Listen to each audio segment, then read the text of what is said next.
What's up, guys? Man Cave Collectibles coming back at you today with another figure review. Today I want to take a look at the Neca Teenage Mutant Ninja Turtles movie Splinter figure. So this is a GameStop exclusive. These have been out for at least a couple of months now. I happened to be able to pick up Splinter, Shredder, and they had one foot soldier that I was able to grab here a couple weeks ago. Just now getting around to do the video on this guy. So we'll jump right into it. So taking a look at the window packaging, this is all very similar to what we've seen on the other movie boxes for this line. So we've just got kind of a picture of kind of that iconic movie poster from the 90s when the movie originally released. So that's what we're seeing here. Some nice window packaging, as Neca always does. We can see Splinter very well in the picture, along with his accessories. Flipping around to the side, little product image around to the back, additional product image of Splinter, and the turtles there as well. Just a quick write-up on Splinter and talking about the figure and kind of, how he was transformed into the rat, and then another product image. All right, go ahead and break Splinter out of his box and see what we got. Okay, guys, so we got Splinter out of his packaging, and here he is on the table looking great. We'll take a quick look at his accessories. So first thing we got here is the TCRI radioactive, I guess, mutagen canister is kind of what we would call this. Got a little crack in it. It's very nice. That crack is actually sculpted into the plastic crack, so it's not just the paint work. But this looks really nice. We've gotten that before, so that is nothing new. Kind of our classic pizza slice. Looks really good. Let's see. Flip that over. It is sculpted well. And then we've got his nunchucks here. So these look really good. They do have a little bit of paint work on them, if you can see that. I'm not sure how well that's picking up in the camera. They do have kind of some hints of black in them.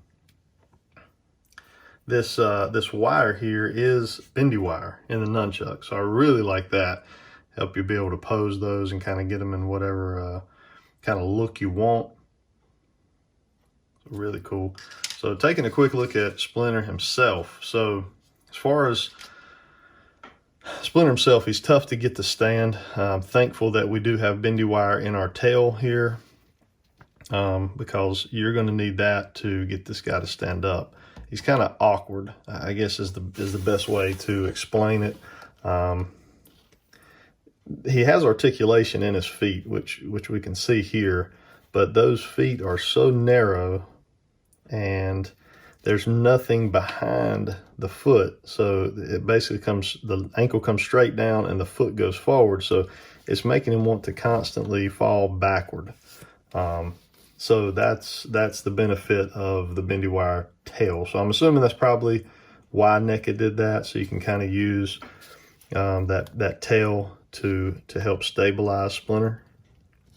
So if that's the reason, it's greatly appreciated. But you can see here, he just doesn't want to stand unless you have that tail exactly right. As far as detail on this guy, really nice detail. You can take a look at a close-up of his face. It's all sculpted in. The hair it's all sculpted in. The paint work is real nicely done. All the way down to the hands. We do have a soft goods cloth. I don't know what you really would call this thing, schmock, I don't know. As far as articulation, we do have some here in the knees, which you can see there. There's also some kind of here at his thigh area. So the thigh will hinge some. There's no out, no in. Again, that also kind of hinders some of that ability to stand for Splinter. As far as up in his arms, we've got our, shoulder and elbow articulation, but the shoulders, mine's either extremely tight up here or they're not articulated in order to move. I'm not going to take his clothes off, but you know, you can rotate them. You can see that, but it's tough. And with Neca, sometimes with the joints, you got to be careful with how aggressive you are with these without heating them up. Sometimes I don't want to break his arm off. He was tough enough to find for me as it was. In my area, it doesn't seem like my Walmarts, Targets, GameStops really carry anything. So when I finally do find figures, I feel pretty excited about it. I normally have to resort to pre-order and order them online, that type of thing. So we can see that elbow joint there. As far as his head, he's got some up, a good bit of up, so much that we've popped his head off. But we can get up about there and then down to about there. Plenty of side-to-side movement as far as his head is concerned. The head does want to come off pretty easy though. So that is our Splinter figure. Really happy about this guy. I think he's going to look good with the other turtles that I have, which I do have all 4 in the 7-inch line. We'll go ahead and bring out Raphael just to kind of give you a little comparison size-wise, how well Splinter looks. We'll also bring out his arch nemesis. Let's take a look at him compared as well. So we'll move our camera back just a hair. And then if we want to just compare an additional Neca figure here, we'll go ahead and compare the Donatello from the cartoon version.